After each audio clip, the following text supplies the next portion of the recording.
les kitsune!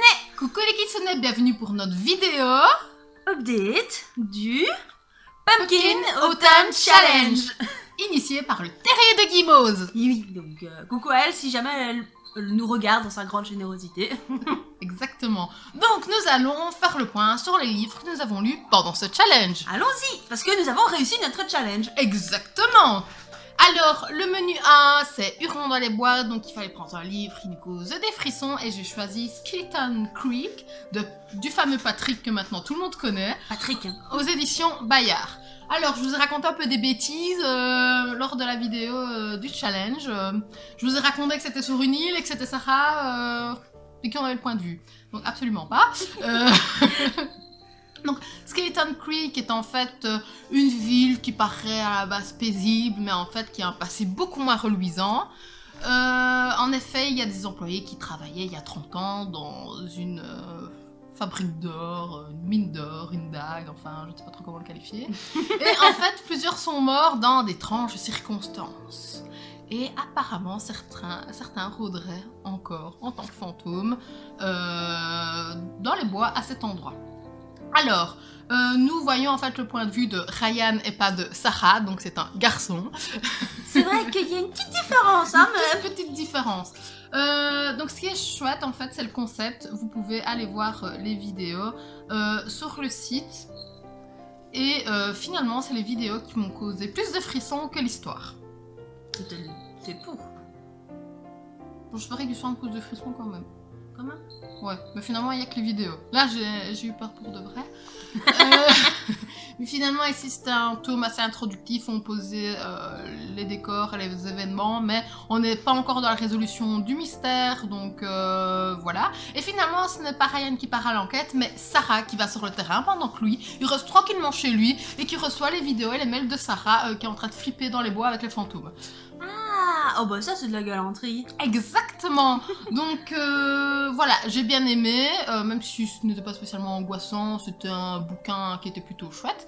Donc j'ai hâte de savoir la suite de la résolution du mystère, et j'espère que Ryan va enfin aller sur le terrain et aider Sarah. Ouais. Au lieu de rester dans sa chambre tranquillement. Mais si je me souviens bien, elle était blessée, donc il a des circonstances atténuantes. Ah oui, bah oui, c'est vrai que si tu oublies de nous dire un peu tout ça...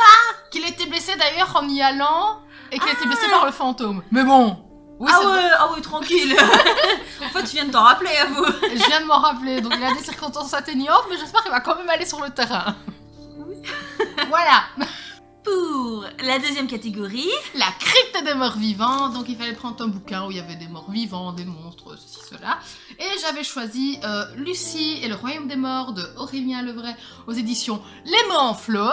Donc ça raconte l'histoire de Lucie, une orpheline, parce que ses parents ont disparu mystérieusement, et donc sa grand-mère l'a recueillie, qui vit à Norwich. Je sais comment ça se dit. Avec mon bel accent anglais, Norwich. Et un beau jour, en allant dans son école, elle trouve un passage qu'elle n'avait jamais vu entre deux arbres. Donc, elle s'y engouffre un peu voir ce qui se passe là-bas, vu qu'il a apparu mystérieusement, et elle trouve un cimetière. Plus tard, elle revient avec ses deux amis pendant la nuit d'Halloween, et elle y fait une étrange rencontre. La nuit d'Halloween, quoi. Oui, exactement. Rencontre un squelette qui les invite à aller voir le monde des morts pendant un temps déterminé, et s'ils ne reviennent pas pendant ce temps, ils restent bloqués. Donc c'est bien sympathique. Oui, hein, on a toujours rêvé de vouloir vivre dans le monde des morts vivants. Exactement. Alors, ce que j'ai pensé de ce bouquin, vous savez que j'adore les bouquins qui sont bien écrits avec un beau style d'écriture. Et ben là, j'ai été ravie. Donc merci Aurélien pour ce plaisir. Ce que j'ai aimé aussi, c'est l'univers que l'auteur a créé. Les descriptions sont super, j'ai vraiment l'impression de m'y retrouver dedans, et finalement il n'a pas décrit le monde des morts comme quelque chose de glauque, enfin pas totalement, ça dépend des endroits, et effrayant, mais finalement c'est quelque chose d'assez chouette, et je me disais, j'aimerais bien y être finalement. Ah. Oui, parce Enfin voilà, vous le lirez, vous verrez que c'est pas si mal que ça.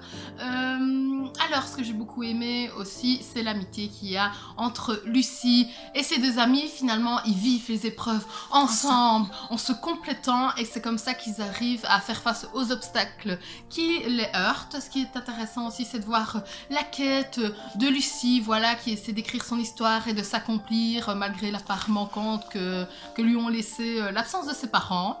Il n'y a pas non plus de longueur inutile, j'ai l'impression d'avoir lu le livre à la vitesse de l'éclair. À la fin, je me suis dit que j'aurais aimé un peu plus de scènes, si on peut dire ça comme ça, de moments, pour que l'histoire soit un petit peu plus longue. Aussi, c'est un livre jeunesse, je crois que j'aurais encore aimé encore un petit peu plus angoissant. Donc voilà, sinon c'était une excellente lecture et j'ai hâte de lire Lucie et le grimoire maudit qui va sortir, je ne sais pas quand, mais j'espère bientôt. Ouh, donc il y a un tome 2, c'est fun. Normalement. Normalement. Au cours d'écriture, je suppose. On y croit. Voilà. Ça meurt. Alors, le menu 2, c'était pour moi, parce que c'était un peu plus... Romance. Doux, oui, romance et doux aussi. Pour le menu 2, donc il y avait 2 catégories comme dans le menu 1 et d'ailleurs dans le menu 3, hein, c'est totalement inutile ce que je suis en train de dire, mais c'est pas grave. Donc la première catégorie c'était Creepy, Spooky et Halloween, et donc pour cela j'avais choisi le tome 2 des aventures d'Anita Blake, donc de Loreka Hamilton aux éditions Milady, avec la vitesse incroyable que je viens de dire. Et donc ça s'appelait Le cadavre rieur. Donc on peut voir une femme délicieuse. Délicieuse. À hauteur de fesses. Donc, nous suivons Anita Blake qui va devoir faire face à une nouvelle enquête. Donc, des morts sont retrouvés très décharnés, parfois sans eau. Avec, sans eau. Oui. Avec plein de chair dans tous les sens. D'accord. Bref, ce n'était pas très ragoûtant. Et elle va se pencher là-dessus. S'agit-il d'une ghoul, d'un zombie méga puissant? Bref, ça va l'amener à des techniques vaudou et tout ça. Donc, au début, je me suis dit... Ça y est, on est reparti dans un truc un peu bizarre et tout ça, et sans avoir un peu de frisson et tout ça. Mais quand j'ai vu qu'il y avait une attaque zombie quand même dans la demeure d'Anita Blake, dans l'appartement plutôt, j'étais là, c'est dégueulasse. Et donc j'ai eu mon petit creepy. Et je voulais aussi un petit peu plus de moment avec le vampire, le fameux vampire sexy. Et je l'ai eu. Il a fallu un petit temps, mais je l'ai eu. Donc... Donc voilà, j'ai hâte de lire le tome 3 que j'ai déjà en ma possession, que vous avez vu dans mon dernier book haul, il me semble. Bref, donc ça va être génial. J'ai bien aimé. Et donc ensuite, j'ai lu donc dans la catégorie 2 qui s'appelait L'automne, douceur de vivre. Donc là, j'ai pris une romance, et quitte à choisir une romance, j'ai pris une romance qui paraissait un peu automnale et halloweenesque dans le sens des... pouvoirs. Donc j'ai pris Les Amants de Feu de Linda Howard aux éditions Hachette, je pense, et dans la collection Black Rose. Nous suivons Dante et Lorna. Donc Dante est le chef d'un des clans de sorciers comme ça, les plus puissants, parce qu'il y en a 2 de toute façon, et c'est l'un des 2, les Rain Tree, il me semble, et il est propriétaire de plusieurs choses, mais notamment d'un casino. Et dans ce casino, une jeune femme, rousse, belle, enfin bref, tout ça, va faire une entrée fracassante en trichant, entre guillemets, parce que on soupçonne qu'elle triche, mais voilà, quoi, il n'y a pas de moyen physique pour le dire, puisqu'elle a certains pouvoirs aussi, et elle s'appelle Lorna. Et donc on va suivre un peu leur histoire, parce que Dante, il faut savoir que le clan adverse a envie de le buter. Et donc pour ça, il faut lui trouver une faiblesse. Et donc quand Dante va devoir interroger Lorna sur le fait qu'elle a triché ou non, donc leur petit jeu du genre je t'attire et tout ça, mais je vais, donc attraction-répulsion, hein, comme on dit. Un incendie va se propager dans le casino. Il faut savoir que Dante est justement un sorcier avec l'élément feu, justement. Et donc il va essayer de sauver tout le casino, en fait, et les gens qui sont surtout dedans, quoi. Et pour ça, il va s'aider de Lorna, enfin bref, on va pas trop comprendre, et du coup, Lorna va devenir aussi une cible, enfin bref. Je vous en dis pas plus, si ce n'est que j'ai bien aimé. C'est pas un coup de cœur, c'est pas non plus une super mauvaise lecture, c'était bien. Sans plus, mais bien. Parce que, comment expliquer, c'est vraiment un tome, en fait, introductif. Je sais pas, il y a combien de pages? Il y a 350 pages d'introduction, je trouvais ça un peu long, parce qu'à la fin, quand l'action va devenir vraiment géniale, quand on sent qu'on va s'immerger enfin dans le monde des sorciers, bah ça s'arrête là. Fin. Oui, Diane. Je trouvais ça un peu dommage pour le coup. Donc ça nous incite du coup à prendre le tome 2 de la trilogie des Tree, je crois. Enfin bref, c'est un truc de fou. Donc j'aurais bien aimé quand même qu'il y ait un peu plus d'actions de sorciers, parce que là les seules actions qu'il y a eu, c'est des actions qu'on pourrait attribuer d'humain à humain en fait. Donc voilà, tant pis. Mais sinon c'est quand même une bonne lecture, hein. Et maintenant, le menu 3, le dernier menu que nous avons lu toutes les deux. Oui. Donc pour la première catégorie, il s'agit de... Les gens d'ici et d'ailleurs. Voilà, c'est ça. Avec le grand sourire qui caractérisait l'eau. J'étais en train de réciter, d'y penser. Et donc, qu'as-tu choisi? Alors, j'ai choisi quelque chose que j'aime beaucoup trop. Tristan et Iseut, qui est un classique du livre de poche. Donc, c'est une légende que j'avais déjà beaucoup aimée au niveau des films. Le film, je crois que le film c'est mon préféré. Donc, j'ai voulu lire la version écrite.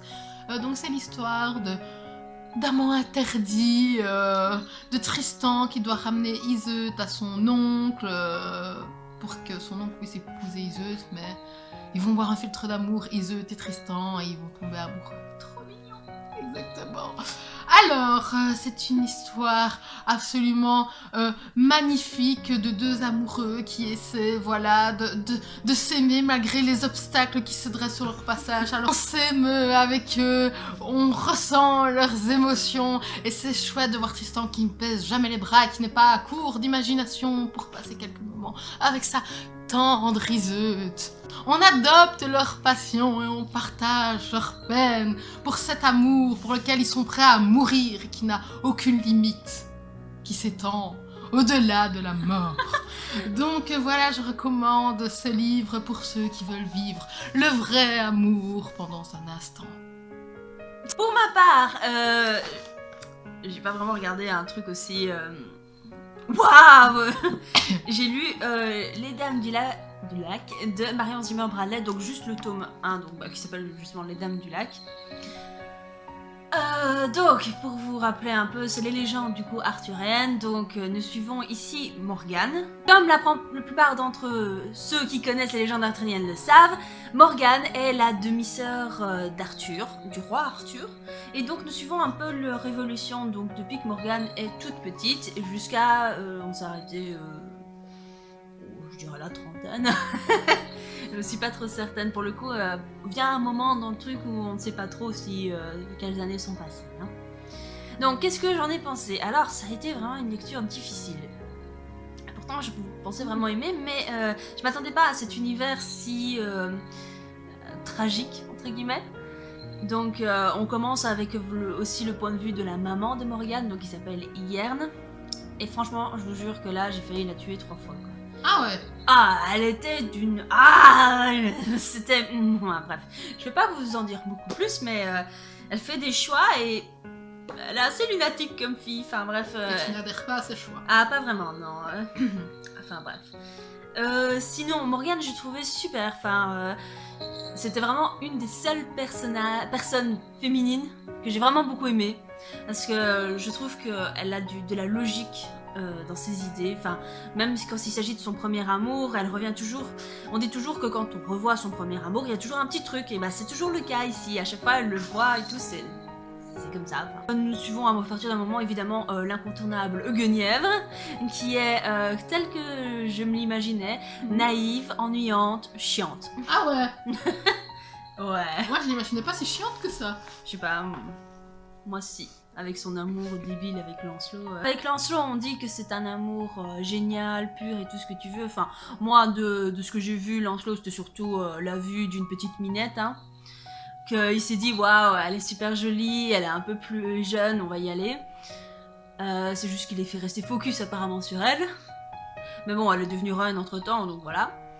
Et de la part de Guenièvre, bah, c'était évidemment... l'inverse, quoi, je veux dire, c'était la jeune petite pucelle qui ne sait rien des hommes et tout ça, et qui va tomber amoureuse de celui-là. Parce qu'il est beau, et qu'il est fun.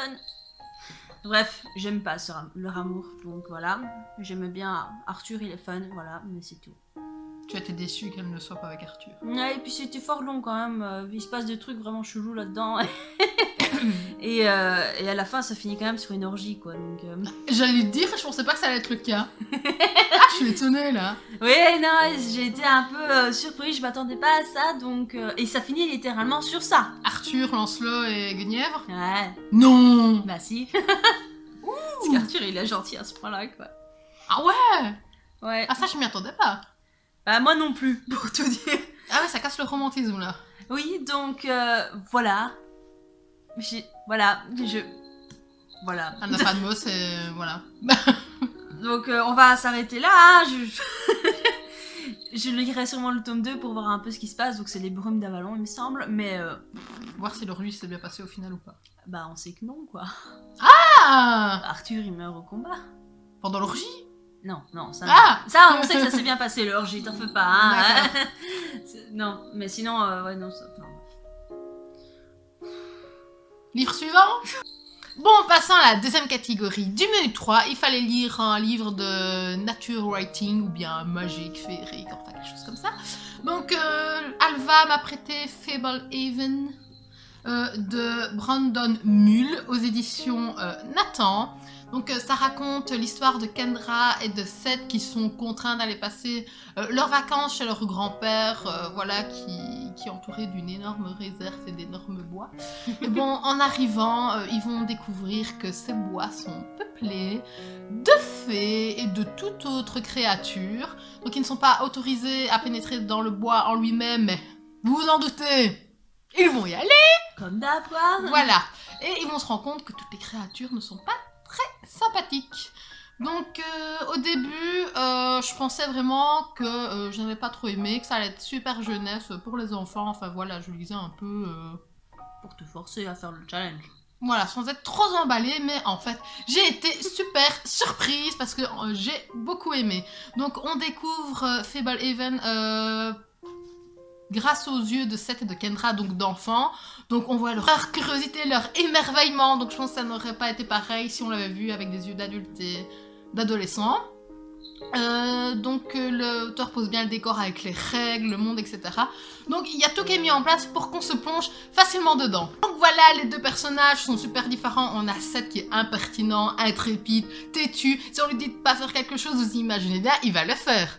Donc il va faire plein de conneries qui va avoir de grosses conséquences. Heureusement que Kendra est plus mature et réfléchie et essaye de réparer, Comme toutes les femmes, hein. Comme toutes les femmes, les bêtises de Seth. Donc voilà, l'action est au rendez-vous. Moi j'ai adoré me plonger dans cet univers magique qui m'a totalement envoûtée. Donc je vous le recommande et je suis sur le point de commencer le tome 2. Bah ça veut dire que t'as vraiment beaucoup aimé. Oui.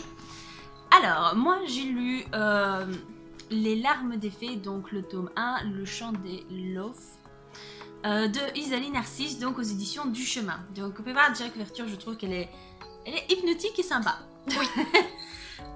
Donc ça a été un super coup de cœur. Franchement, je l'ai lu il y a pas si longtemps, donc au début je me suis dit waouh, ça va prendre du temps, ça va être chiant et voilà. Et puis comme alors en fait, c'est parti sur le chapeau de roue et ça a été crescendo. Pourtant c'est écrit franchement assez petit. Ah oui. Donc je me suis dit ça va, un livre comme ça va aller allez 2 jours max quoi. Non, ça va prendre une semaine. On suit l'histoire de Margot. Donc nous sommes dans un monde fantasy, je tiens à le préciser. Donc Margot est assez spéciale, elle fait des rêves assez étranges et se réveille parfois dans la pleine neige. D'ailleurs, nous sommes en hiver et l'hiver dure depuis un paquet de temps. Et donc Margot, une fille un peu spéciale. Faut savoir que dans ce monde-là, on peut avoir des cheveux roses ou gris avec des yeux roses. Bref, des cheveux de toutes les couleurs, des yeux pareils de toutes les couleurs. Mais Margot, elle, a une chevelure rousse et des yeux plus ou moins gris. Donc c'est encore assez commun, on va dire ça. Et en parallèle, nous suivons l'histoire de Ludia, donc c'est la princesse d'un royaume, une des 45 princesses du royaume, qui elle a des cheveux, il me semble, noirs et des yeux rouges. Donc elle est tout aussi belle qu'intelligente, et elle va devoir être mariée à... comment expliquer, à l'adversaire du royaume qui est en train de faire des carnages sur le royaume justement, et ainsi que 3 sœurs il me semble, ainsi que ces 3 ou 4 jeunes sœurs qui vont devoir se marier au fils du coup du mec. Donc elle va épouser le mec, hein, le plus vieux. C'est génial, elle est ravie. Bref, elle va du coup se faire enlever en fait, Lydia. Les 4 princes vont partir à sa recherche et en même temps, Margot de son côté va aussi se rendre compte qu'elle a une espèce de truc avec les fées comme ça. Elle a un touch avec les fées visiblement dans les rêves et tout ça. Et je ne sais pas pourquoi elle va partir à la recherche aussi de la princesse avec une sorcière qui a aussi des rêves etc. mais qui est moins puissante que Margot visiblement. Et que Grisha qui est une des princesses qui va fuguer pour aller à la recherche de Lydia de son côté. Voilà, ça c'est plus ou moins le topo. C'est vraiment difficile de faire un résumé de ce livre-là, surtout que je vous cache pas qu'il y a des créatures surnaturelles et tout ça, donc des vampires, des fées, des sirènes même. Mais le truc c'est que les humains l'ont totalement oublié, ce qui fait qu'on en parle comme si c'était encore des légendes, des exterminations, etc.